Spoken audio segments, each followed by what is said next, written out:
children of Israel. Trust me, this is gonna break your heart. This is going to break you down,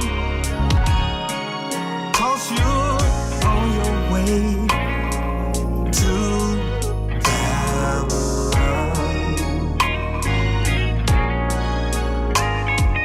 No one's gonna let you come in.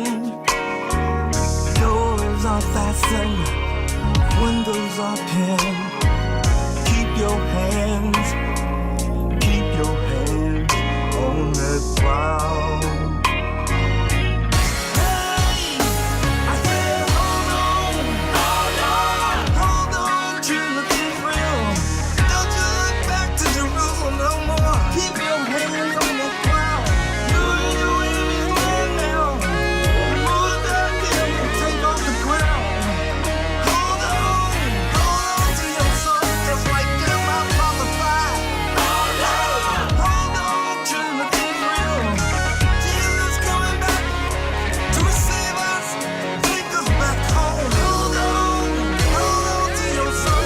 He's coming back soon. Why are so many of us in jail?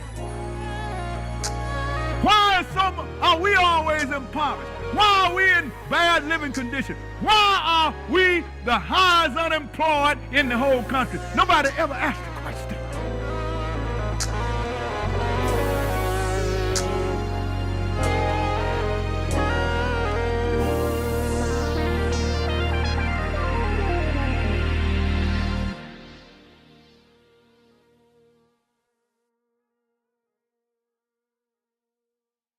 Welcome back, everybody. Today we're going deep on something pretty unique. I mean, we've got excerpts from religious texts and even some like new clippings. news clippings. We've got a historical book that goes deep on biblical genealogy. It's all about the identity and history of specific groups mentioned in the Bible, especially the Israelites. It's really fascinating stuff. It is. It all comes together. Like this idea of challenging assumptions about, race lineage, all that, by like connecting these ancient stories to modern communities is really interesting. It really is. It's like we're building this puzzle that spans centuries, and what we find might just surprise you. Definitely. Now, the primary source we're looking at, it really emphasizes the biblical account of Noah's sons, Shem, Ham, and Japheth, and how they supposedly represent the origins of different people groups after the flood. Right. And so the source, it doesn't just stop at general ancestry like, oh, you're descended from this person. Yeah. It gets super specific. It links Japheth to the Gentiles, which is a term often used for, Caucasians, Europeans. Right. Ham to the Hamites, sometimes used to refer to black people, especially of African descent. Yeah. And then Shem to the Shemites. Yeah. Okay. Which would include the Israelites, Ishmaelites, other groups like that. It's interesting how the source breaks it down almost like a family tree. Yeah, like a big family tree. With all these different branches. And to drive the point home, they give specific examples of Ham's descendants. Right. So you've got Cush, who a lot of people think is connected to Ethiopia, ancient Nubia, Mizraim, tied to Egypt, and Canaan, the land encompassing ancient Palestine. Right. All pointing to a black heritage, according to this source. A black heritage, according to the source. Yeah, That's a big claim. Yeah, connecting these well-known civilizations to a black lineage, and I think it definitely sets the stage for some interesting interpretations of later biblical events. For example, the story of Joseph. Oh, absolutely. Yeah, sold into slavery by his own brothers, rising to power in Egypt, ultimately saving everyone during the famine. Yeah, it's a story full of drama, unexpected turns. And the source picks out on a couple of points that I think are worth exploring. Yeah. First, it focuses on Joseph being sold to the Ishmaelites. Right. Who are often identified as Arabs. Okay. And it's interesting that this is emphasized right at the beginning of the Israelite enslavement narrative, almost like foreshadowing. That's a great point. It immediately brings in this other group, the Ishmaelites, sets up, a complex web of relationships and power dynamics. Exactly. And then there's that whole incident where Joseph is falsely accused of rape and thrown in prison. Right. It makes you think about the role of accusations like that throughout history, especially when it comes to justifying oppression. It does, and it's an important connection to make. And speaking of connections, the source also points out the fact that when Joseph's brothers finally come to Egypt during the famine, they don't recognize him. Oh, that's a good point. Yeah. Why would the source emphasize that detail? Well, the source suggests that it hints at a shared black identity between the Egyptians and the Israelites at that time. They look so similar that even his own brothers couldn't tell him apart from the Egyptians. That's a fascinating thought. If that's true, it challenges a lot of our assumptions about, visual markers of identity in ancient Egypt. For sure. And it adds another layer to this whole argument about the true lineage of these groups. And remember, this is all happening before the Israelites fully settle in Egypt and their eventual enslavement, which of course brings us to Moses and the Exodus. Right. Talking about a story that's been told and retold countless times, I have a feeling this source might offer a fresh perspective. Oh, yeah, for sure. The source kind of hones in on Moses' upbringing in Pharaoh's court. Yeah. Rescued as a baby, his own mother brought in to nurse him. Right. Making sure he keeps that Hebrew identity. It's like a secret act of resistance preserving his heritage. Totally. And the source goes even further and says that Moses must have looked like the Egyptians, meaning black in this context, to be raised in that royal household without suspicion. So it's not just about him being raised by Egyptians, but also about him physically blending in. Exactly. It's a compelling point. It is. And if you think about that claim about a shared black identity between Egyptians and Israelites, makes you wonder about the accuracy of how these groups have been portrayed. Right. Like, for example, remember that movie, The 10 Commandments? Oh, yeah, of course. Charlton Heston parting the Red Sea. Well, the source explicitly calls out that portrayal of Moses as, totally unaware of his Hebrew heritage and says it contradicts the Bible. It's almost like the source is telling us to question those dominant narratives. Even the ones we see in pop culture, and consider different interpretations. Right. And speaking of questioning narratives. Yeah. Let's not forget about that incident where Moses kills the Egyptian for mistreating a Hebrew. Right, the event that forces him to flee to Midian. And even there in Midian, the source points out that the Midianite sisters mistake Moses for an Egyptian because of how he looks and his clothes. So if appearances were that deceptive, how can we be sure we aren't imposing our modern ideas of race onto the past?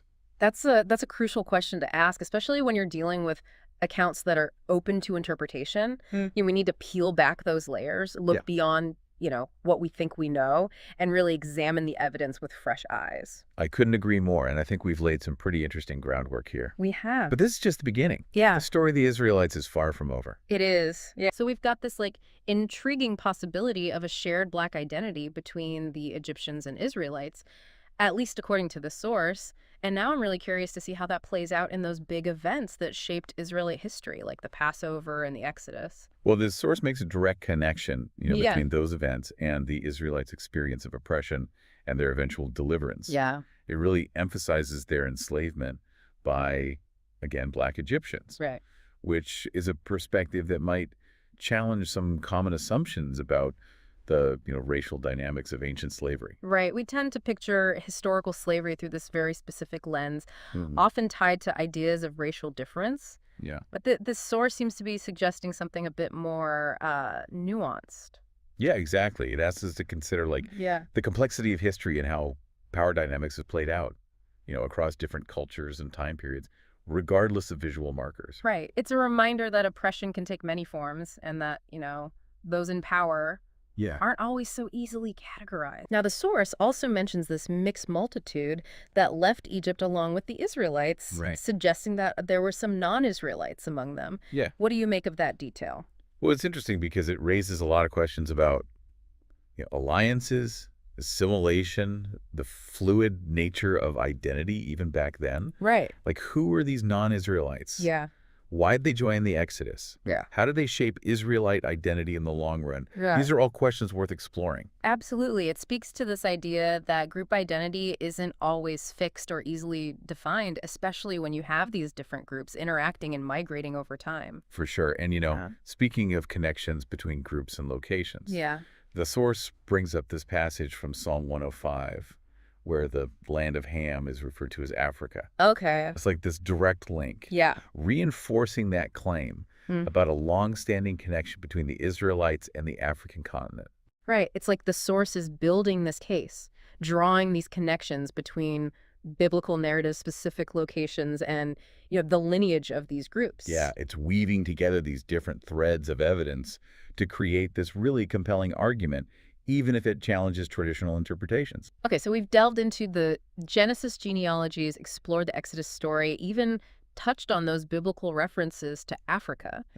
Now, I'm curious to see how the source handles the New Testament. Okay. Particularly the story of Jesus. Well, the source touches on Jesus's birth, the visit of the wise men, and, Herod trying to kill him, right. That whole Christmas story. Yeah. But even here, it offers a slightly different angle. Okay, I'm all ears. What's the twist?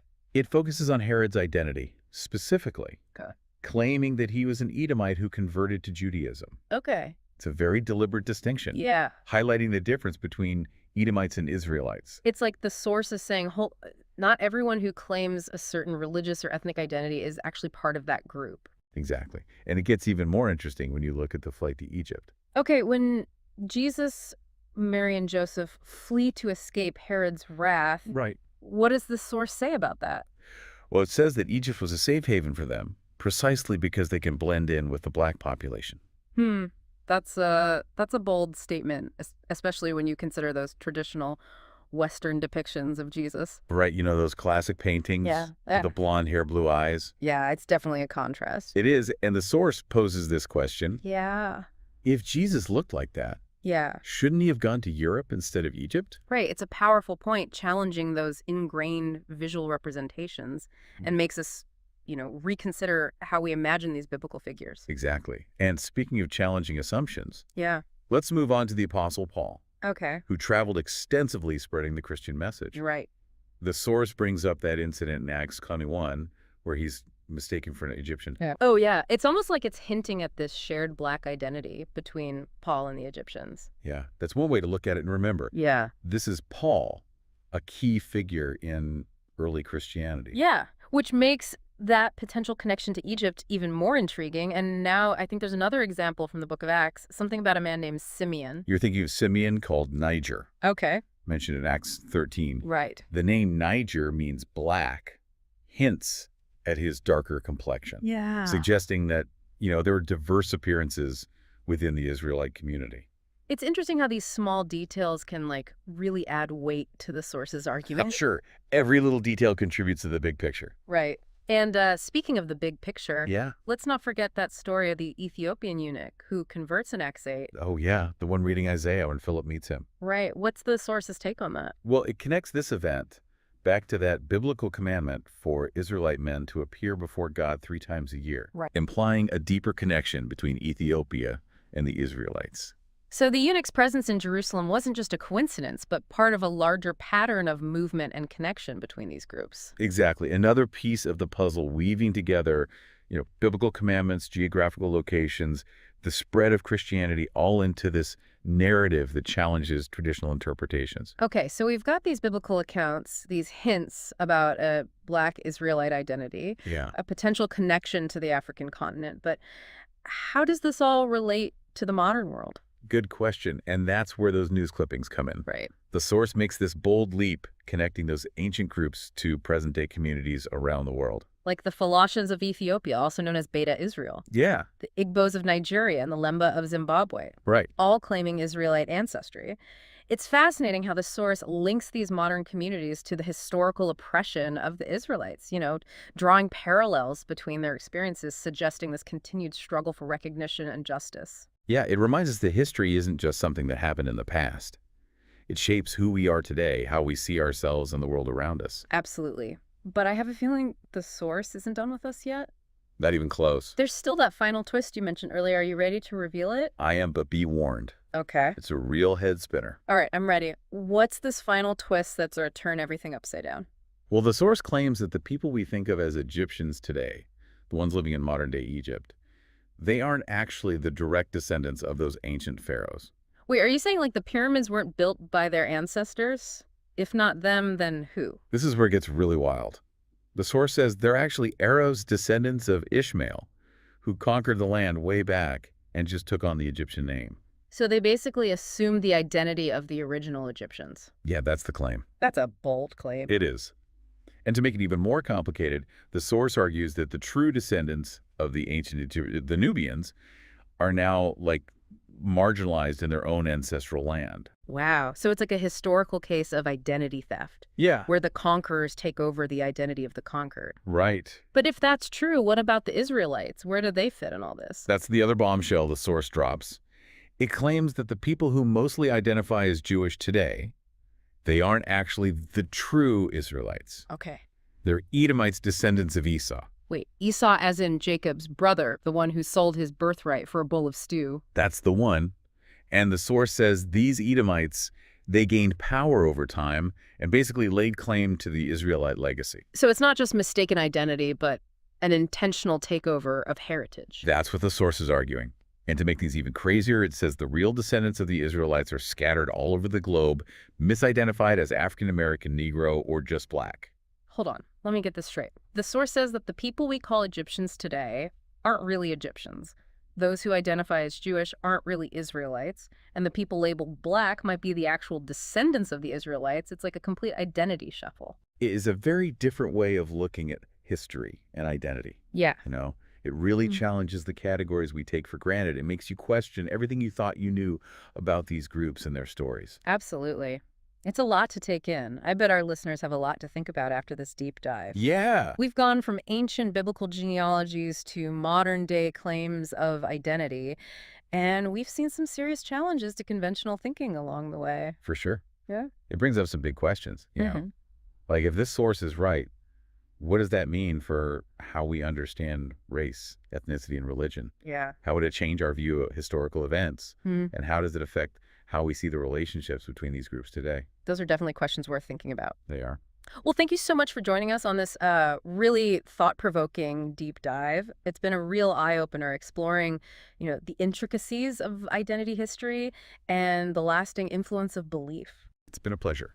And remember, questioning what we think we know and looking at things from different angles is so important, especially when we're dealing with such complicated and disputed histories. Never stop learning, researching, and asking questions. Well said. Until next time, keep diving deep. Welcome to the Deep Dive. We've got a fascinating set of documents today exploring Black history, biblical lineages, and the idea of a lost Israel. We've got excerpts from 5 PDFs, all with Black history in the title, and spanning from February to March 2024. It seems like we're going to be challenging some assumptions about history and identity today. It does seem like we have a lot to unpack. Where should we start? Well, the documents jump right into the origin story, going all the way back to Noah's sons, Shem, Ham, and Japheth. The ones often linked to different groups of people around the world. But these sources make very specific claims about those connections. Yeah, they get really specific. They claim that Japheth is the father of the Gentiles, particularly Caucasians. Ham is the father of the Hamites, defined as Africans, Ethiopians, and Nubians. And Shem is the father of the Shemites, including the Israelites. And then they highlight the biblical reference to the Isles of the Gentiles, which these documents say refers to Europeans. So geographically, they are already setting up this idea of separation right from the start. It's like they're laying the foundation for a distinct history of the Israelites. Yeah, that separation is a key theme that runs throughout these documents. They seem to be building an argument for a unique lineage and experience. And then they bring up this claim that Cush is equated with Ethiopia. They even mention that the Greek word for Ethiopian means burnt faces. That's a detail that might surprise some listeners.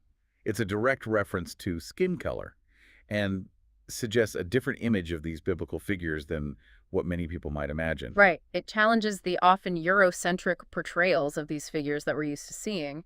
Plus, the documents also link ancient Assyrians and Babylonians to Cush, implying a wider historical presence of people of color in these ancient civilizations. That's an important point. These sources are pushing back against a narrow view of history and highlighting the diversity of these ancient cultures. So we have these distinct lineages and this idea of apparition. Then the documents jump into the story of Joseph. The one with the coat of many colors? Ah, yes. A familiar story. Yeah. But what angle did these documents take? They focus on his enslavement in Egypt, particularly under a pharaoh who knew not Joseph. This suggests a shift in Egyptian leadership, a new pharaoh who disregards Joseph's contributions, and ultimately leads to the Israelites' oppression. It's almost like a classic power struggle, right? Yeah. The new leader comes in, forgets or disregards the achievements of the past. And that often paves the way for oppression. Do they go into detail about that? They don't dwell on the power dynamics, but they do emphasize that 70 souls came into Egypt with Jacob. It's from those 70 people that the entire nation of Israelites descended, the same Israelites who eventually become enslaved. It sets the stage for this immense saga of struggle and survival. And it's interesting how they draw a direct line from this biblical account to a very specific period in history. The transatlantic slave trade from 1595 to 1866. They're making a clear connection between the Israelites' enslavement in Egypt and the historical experiences of Black people. It's a bold claim, for sure. They even go so far as to say that no one but Israel was brought over as slaves in ships, not Puerto Ricans, Mexicans, or Native Americans. That's a very provocative statement.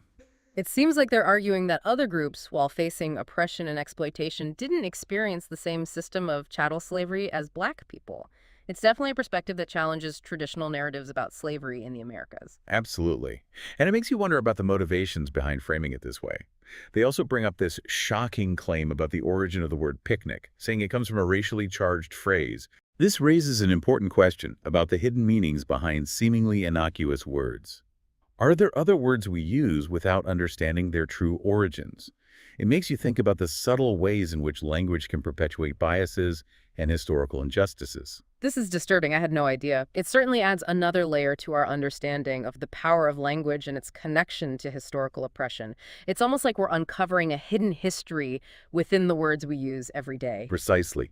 It's a reminder that language is not neutral. It carries with it the weight of history and culture. And these documents continue to unearth those connections. They go on to analyze the curses on Israel outlined in Deuteronomy 28, linking them to the hardships faced by Black people throughout history and today.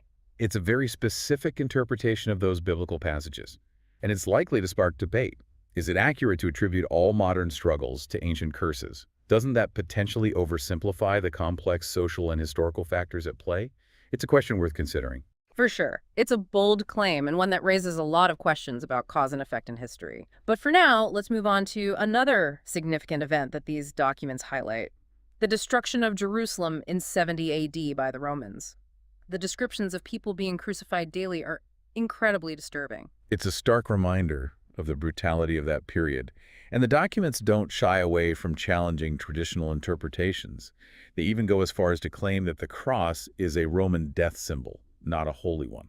Now, that's a perspective I haven't heard before. It definitely goes against mainstream Christian interpretations. It does, and it seems to align with the overall theme we're seeing in these documents: a willingness to challenge assumptions and offer a different perspective on history, particularly from the perspective of Black people as descendants of the Israelites. It's like they're reframing the entire narrative. And this leads us to a concept that's central to these documents: the lost tribes of Israel. Ah, yes, the lost tribes, a mystery that has captivated people for centuries. What do these sources have to say about them? Well, they make a bold assertion that these tribes aren't actually lost, but dispersed among various nations. They even point to groups like the Falashas of Ethiopia and the Igbos of Nigeria as potential descendants of the Israelites. That's an idea that has been explored by various scholars and researchers. Have you ever heard of these groups before? I have, but I'm really interested to hear what these documents have to say about them and how they fit into this larger narrative about the lost tribes of Israel. It seems like we're just scratching the surface here. There's so much more to explore. But before we get into specific groups, let's delve into the document's explanation of the spiritual death of Israel. They use the analogy of the Valley of Dry Bones from the book of Ezekiel. Okay, so we're talking about metaphorical death, right? Like a loss of identity or connection to God. Can you explain this concept further for our listeners who might not be familiar with it? Absolutely. It's not a literal death, but a spiritual one. The documents describe it as a state of disconnect from their true identity and purpose as God's chosen people. It's like a collective forgetting of their heritage and their covenant with God. It's almost like they're saying the Israelites lost their way, both physically and spiritually. But how does this all connect back to the claims about Black people and the lost tribes? That's where things start to get really interesting. The document suggests that this spiritual death is a key part of understanding the historical experiences of Black people, framing it as a direct consequence of their Israelite lineage. So it's not just a historical connection, but a spiritual one as well. That's a pretty deep concept. It is. and it's one that we'll need to unpack further as we delve deeper into these documents. Are you ready for part 2 of this deep dive? Absolutely. I'm hooked. Let's see where this journey takes us next. Okay, so we've explored this idea of the Israelites' spiritual death and their dispersal among the nations. But these documents don't just leave us there, right? Right, they go on to present a really fascinating concept, the idea of becoming gods. And they link it to the idea of adoption. Becoming gods. That sounds pretty radical. It's not a concept you hear discussed every day. It is a bold claim, for sure. Yeah. Essentially, the document suggests that God's ultimate purpose is to make us just like him, to elevate us to a divine level. So it's like we're being adopted into this divine family, and through that adoption, we inherit the potential for godhood. That's one way to interpret it. And they ground this concept in certain biblical passages, like Psalm 82, where it says, I have said ye are gods, and all of you are children of the Most High. But then that same passage goes on to say, but you shall die like men and fall like one of the princes. That seems like a bit of a contradiction, doesn't it? On the one hand, we're gods. On the other, we die like men. It does seem paradoxical. The documents offer an interpretation that centers on the fall of man in the Garden of Eden. They argue that Adam and Eve, through their disobedience, brought death into the world, disrupting the original plan of eternal life. So are they saying that we were supposed to be like gods, living forever in paradise? But that plan got derailed by sin. That's the gist of their argument. Yeah. They connect this back to the concept of spiritual death. It's like we've fallen from a state of divine potential, lost our connection to our true nature. It's almost like we've forgotten who we truly are. But these documents also offer a glimmer of hope, right? They do. They suggest that through the sacrifice of Jesus, we have the opportunity to reclaim that lost inheritance and ultimately achieve the godhood that was always intended for us. Okay, so it's like a long road back to our original divine state. But how does this all connect to the lost tribes of Israel? Well, that's where things get even more intriguing. The documents make a bold claim that these lost tribes dispersed among various nations hold the key to unlocking our understanding of this divine destiny. Wait, so are they saying that everyone descended from these lost tribes has the potential to become a god? Or is it just a specific group? That's a great question. And honestly, the documents aren't crystal clear on that point. Their primary focus seems to be on Black people as the descendants of the lost tribes. But they also suggest that others, through a process of spiritual adoption, can become part of this chosen lineage. So it's not strictly a matter of bloodline. It's about aligning yourself with the beliefs and practices of the Israelites. That seems to be the underlying message. And this is where they start to dive into specific groups that they believe represent these lost tribes, starting with the Falashas of Ethiopia. The Falashas, I've heard of them. They practice a form of Judaism that's distinct from mainstream traditions. You're right. They are often referred to as Ethiopian Jews. What's interesting is that these documents highlight the fact that the term falasha itself means stranger or landless person, emphasizing their marginalized status within Ethiopian society. Their very name reflects the historical journey of the Israelites. The exile, the displacement, it's like their identity is woven into the fabric of their name. Exactly. It speaks to their unique experience. Then there are the Igbos of Nigeria, who these documents link to the tribe of Gad. The Igbos are a large ethnic group with a rich cultural heritage, but they've also faced a lot of hardship, haven't they? They have. The documents connect their historical experiences, including the transatlantic slave trade, to their Israelite lineage and the curses outlined in Deuteronomy 28. That's a heavy claim. It's almost like they're saying that the Igbo suffering is preordained, a result of their ancestral connection to the Israelites. It does seem like they are drawing a direct line between past and present, using these biblical narratives to explain the modern struggles of the Igbos. It's a lot to take in. It makes you think about the weight of history and the way it continues to shape the present. But they mention another group, don't they? The Tutsi people of Rwanda. You're right, they do. And again, they link this group's suffering to their claimed Israelite descent, drawing a connection between their lineage and the tragic genocide they endured. It's a stark reminder that these claims about lineage and identity aren't just abstract theories. They have real-world implications. Absolutely. And it's important to acknowledge that these claims can be controversial and even hurtful to some. These interpretations of history can be deeply personal and often tap into complex emotions and experiences. For sure, and these documents definitely raise a lot of questions. It's like we're peering through a different lens at history, seeing familiar events and figures in a whole new light. But are we getting a complete picture? Or are we just seeing a very specific interpretation, one that may not resonate with everyone?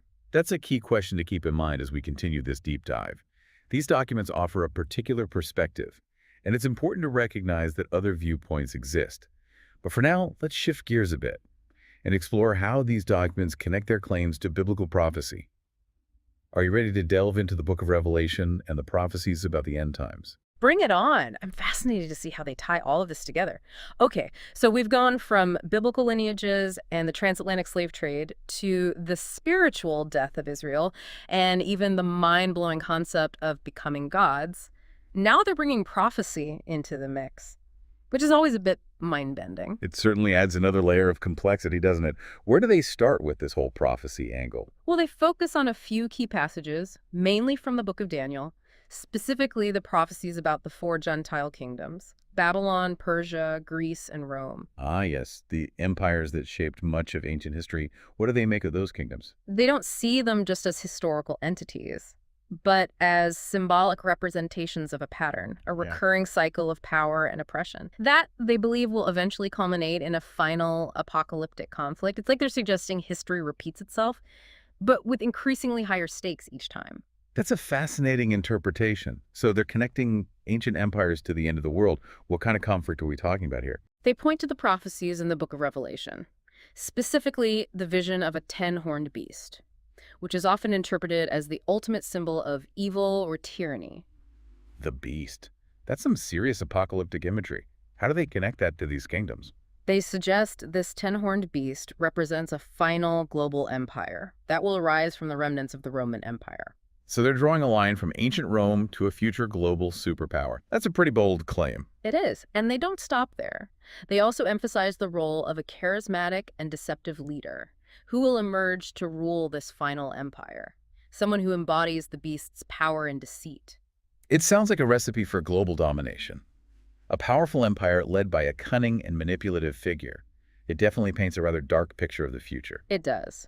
But as with most apocalyptic narratives, there's a twist. A glimmer of hope amidst the darkness.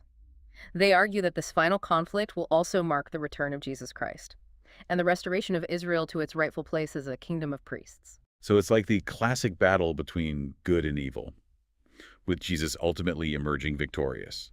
How do the lost tribes factor into all of this? They say this victory is directly tied to the spiritual awakening and physical redemption of the lost tribes of Israel.